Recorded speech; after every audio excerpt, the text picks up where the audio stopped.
In designing for the stability of floating bodies, ILL minimum moment of inertia is taken.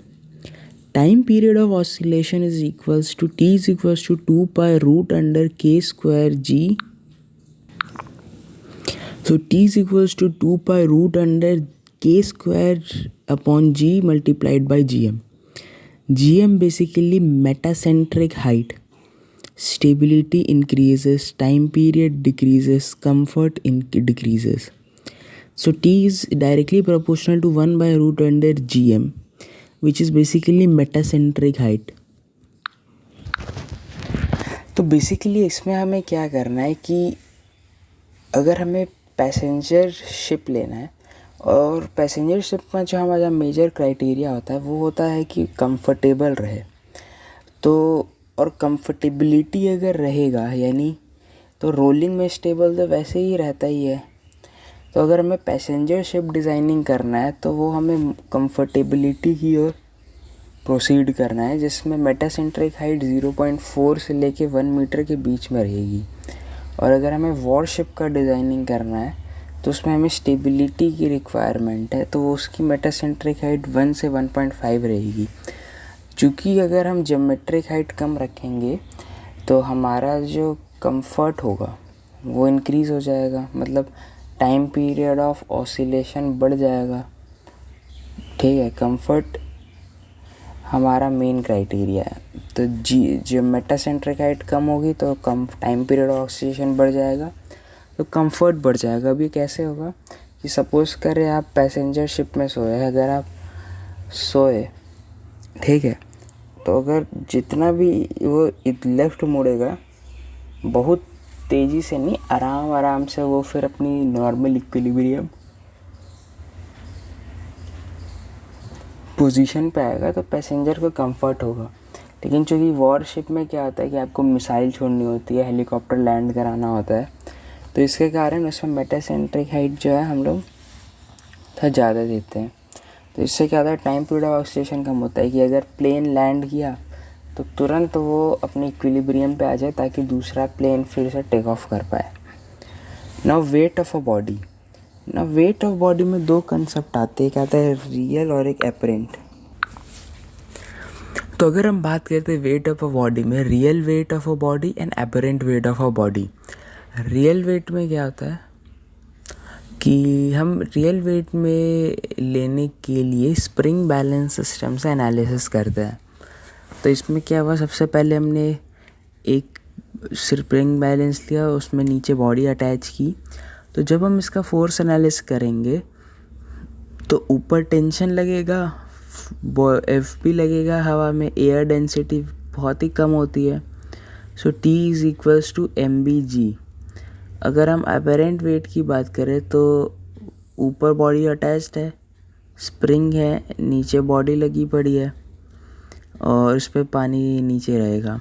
तो जब हम force analysis करेंगे तो T minus FBL by MBG।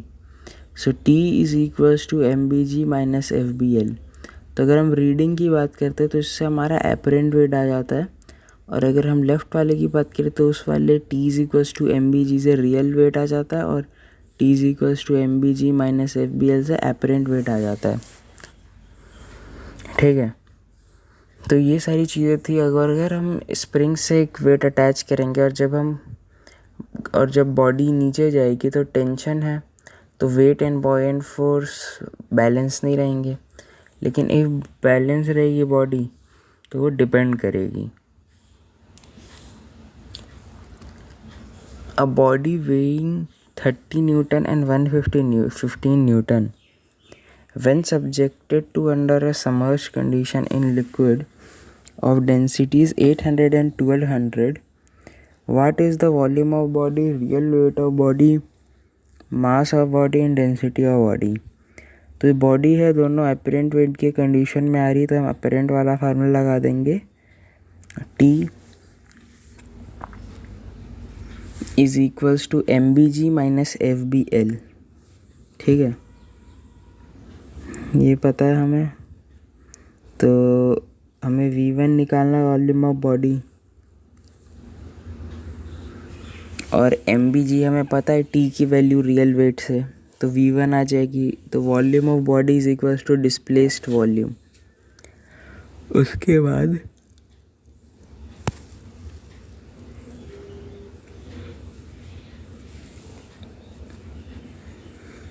हमें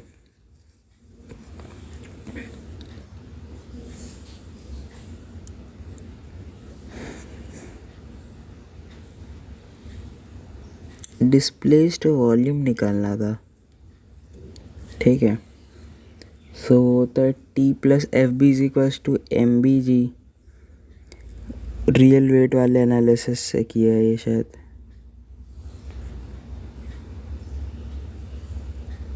अच्छा नहीं अपरेंट वाला ही है।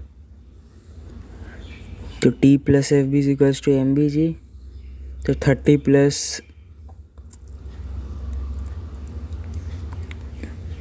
फोर्स हो जाएगा रो वी जी,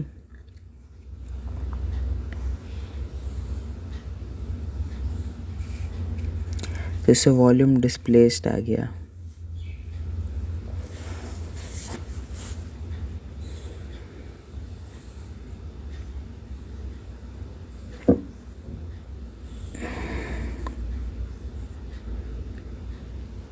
ठीक है, तो वॉल्यूम डिस्प्लेस से आ गया T plus F B is equals to M B dot G, तो इससे वॉल्यूम डिस्प्लेस्ड आ गया।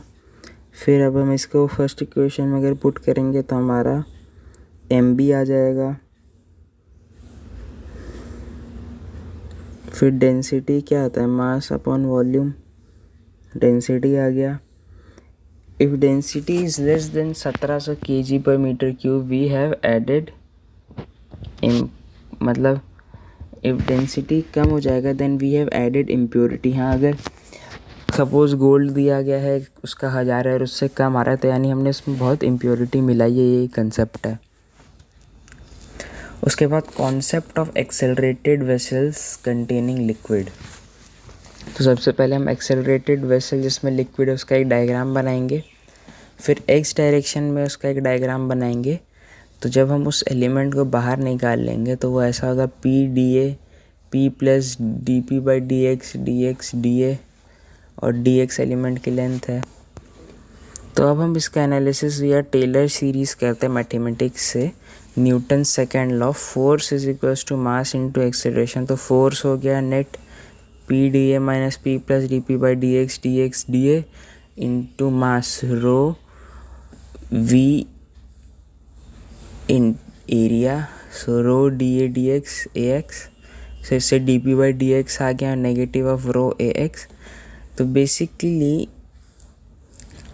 ये एक्स डायरेक्शन में, तो ये हम लोग सॉल्व करे टू हम लोग फाइंड करते हैं सरफेस की एंगल से, सरफेस की एंगल से कितना टिल्ट हो रहा है, बेसिकली सरफेस की एंगल से कितना टिल्ट हो रहा है। और एक क्वेश्चन 41 था वर्कबुक का, वो इससे सॉल्व हो रहा है।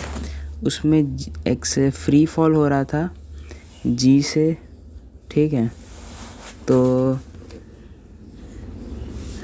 बेसिकली उसमें ये पूछ रहा था कि वेलोसिटी यहाँ यहाँ यहाँ यहाँ कितनी रहेगी, तो बेसिकली वो ज़ीरो रहेगी, ऑब्वियस सी बात है, ठीक है, क्योंकि वो जेड डायरेक्शन में पूछ रहा था।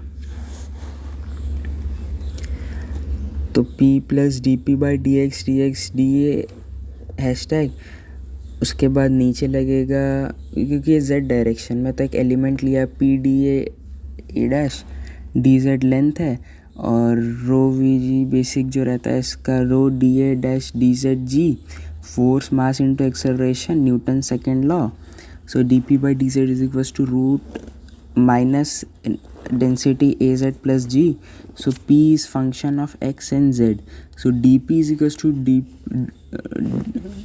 rho p by del x dx plus del p by del z dz. So dp is equals to minus negative of density ax dx minus density az plus g dx. तो अगर हम एक free surface लेते हैं तो जब इसमें pressure difference zero होता है तो बेसिकली एटमॉस्फेरिक प्रेशर में एंगल थीटा थीटा होता है। So D P is negative वाला फॉर्मूला लगाते हैं, डी पी ज़ीरो हो गया। Since the pressure is same at all the point and free surface, so tan theta is equals to A x equals to a Z plus g, because pressure is same at all the point on free surface, तो D P zero हो जाता है atmospheric pressure के condition में। अब इसी पे हम लोग कंजर्वेशन ऑफ वॉल्यूम लगाते हैं, तो initial volume, final volume, x ऊपर तो एक्स नीचे। तो यही कंडीशन जो है इसमें प्रॉब्लम नंबर 1 सॉल्व हुआ है। इसमें विड्थ हमें दे रखी थी, लेंथ टैंक की दे रखी थी। अब इसमें एक्सेलरेशन होगा तो पानी इधर से ऊपर जाएगा, तो जितना वो 4 मीटर ऊपर जाएगा उतना ही 4 मीटर नीचे रहेगा। तो बेसिकली टैन थीटा हो गया 8/4 AX अपॉन AZ प्लस जी। सेकेंड केस में क्या हो रहा था कि वॉल्यूम स्पिल आउट निकालना था, यानी पानी बाहर चला गया, ये हमें पता है। तो अब टैन थीटा जो होगा वो हमारा y/4 होगा। और बेसिकली टैन थीटा हमने कैसे लिया कि लेफ़्ट से 0, फिर और नीचे, और उधर कितना गया हमें पता नहीं है, और इधर से कितना नीचे हुआ हमें पता नहीं है, तो हम पूरा को y मान लेंगे और थीटा होगा। तो टैन थीटा हो गया हमारा AX अपॉन जी y/4, तो इससे y निकल गया। अब y चूँकि 9.17 10 से कम है, तो यानी इसका मतलब पानी स्पिल आउट नहीं हुआ होगा, मैक्स तक पहुंचा होगा।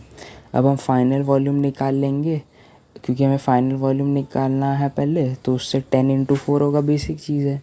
इनिशियल वॉल्यूम, उसके बाद इनिशियल वॉल्यूम निकाल लेंगे 6 4×3। फाइनल वॉल्यूम बेसिकली स्क्वायर से रेक्टेंगल माइनस कर देंगे। और तो जो लास्ट केस था हमारा, ये काफ़ी इम्पोर्टेंट केस था कि थर्ड केस में हमें कैसे पता चला कि वॉल्यूम स्पिल आउट हुआ। बेसिकली ये भी कंसेप्ट मैंने भी बता दिया। तो y इसमें ज़्यादा था 10 से, इसमें भी सेम करेंगे हम लोग, और x निकालेंगे और y के साथ वो करेंगे। तो टैन थीटा हो गया हमारा एक 10/x, और एक हो गया जो हमारा AX/g इक्वल्स टू y/4। तो इन 2-3 इक्वेशन से हम फिर फाइनल वॉल्यूम, इनिशियल वॉल्यूम करके वॉल्यूम स्पिल आउट निकालेंगे। तो हमने बता दिया कि हम इसमें वॉल्यूम स्पिल आउट निकालेंगे, क्योंकि y जो है वो 10 से बड़ा है, तो यानी वॉल्यूम स्पिल आउट होगा। तो इसका डायग्राम कुछ इस तरीके से बनेगा कि ये पूरा ही अंदर हो जाएगा। तो 10/x और y/4 करके 2-3 इक्वेशन बनेंगे। इनिशियल वॉल्यूम होगा 6×4×3, और फाइनल वॉल्यूम होगा हाफ बेस 3.5 इंटू हाइट 3। ठीक है, तो और वॉल्यूम स्पिल आउट हो गया, इससे निकल जाएगा। अब हम कंसेप्ट की बात करते हैं, तो इसमें सी वाटर है और रिवर वाटर है। तो MBG is FB sea water, और रिवर वाटर हो जाएगा MBG is FB river water. दोनों केस में तो वेट सेम ही रहेगा। So FB sea water is equals to FB river water, एकदम सेम है बॉयंसी। और rho sea water volume displaced by sea water into G is equals to rho river water volume displace river water G. तो अब density of river water कम होता है, density of C water ज़्यादा होता है, तो वॉल्यूम डिस्प्लेस्ड सी water में कम होगा और रिवर में ज़्यादा होगा। तो volume will be volume displaced will be high in case of river, so ship sinks a little bit. लेकिन आम तौर पे सबको ये लगता है कि सिंक नहीं करेगा। ठीक है, अब ये जो हमने कंसेप्ट बताया था यहाँ पर, ये concept of accelerated vessels in containing liquid, concept of accelerated vessels जिसमें लिक्विड है। तो इसमें क्या हुआ कि जैसे अगर हम एक ऐसा सरफेस लेंगे जो इंक्लाइंड है, तो 1 और 2 पे एटमॉस्फेरिक प्रेशर सेम रहेगा, और अगर एट फ्री सरफेस हम बात करें तो negative rho AX dx minus density AZ plus G dz, so dp zero. So since pressure is same at all the point, अगला कंसेप्ट, अगर हम 1 और 2 है और उसको ग्राफ में प्लॉटिंग करेंगे, तो Z1 माइनस Z2, ठीक है, Z1 हो गया पहला और Z2 हो गया दूसरा, और x नीचे आएंगे तो x1 और x2। सो टैन थीटा बेसिकली है क्या, Z1 minus Z2 upon x2 minus x1। तो इसी को जब हम इंटीग्रेट कर देते हैं, ठीक है, D Z by D X equals to A X by A Z plus G. तो ये बेसिकली बहुत इंपॉर्टेंट कॉन्सेप्ट है। D P is equals to negative rho A X D X minus rho A Z plus G D X, only A X in question, so A Z is equals to zero, A Z zero रहेगा। अगर A X दिया है सिर्फ, तो A Z हमेशा question में zero रहेगा, ठीक है। अब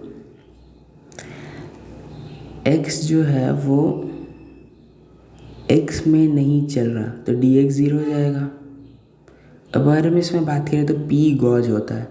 अब हम जस्ट उसी लेयर के नीचे, तो यहाँ और यहाँ का प्रेशर, दोनों का प्रेशर सेम होगा, मतलब जो ऊपर वाला लेयर था उससे जस्ट नीचे आ गए, तो यहाँ का भी प्रेशर सेम होगा।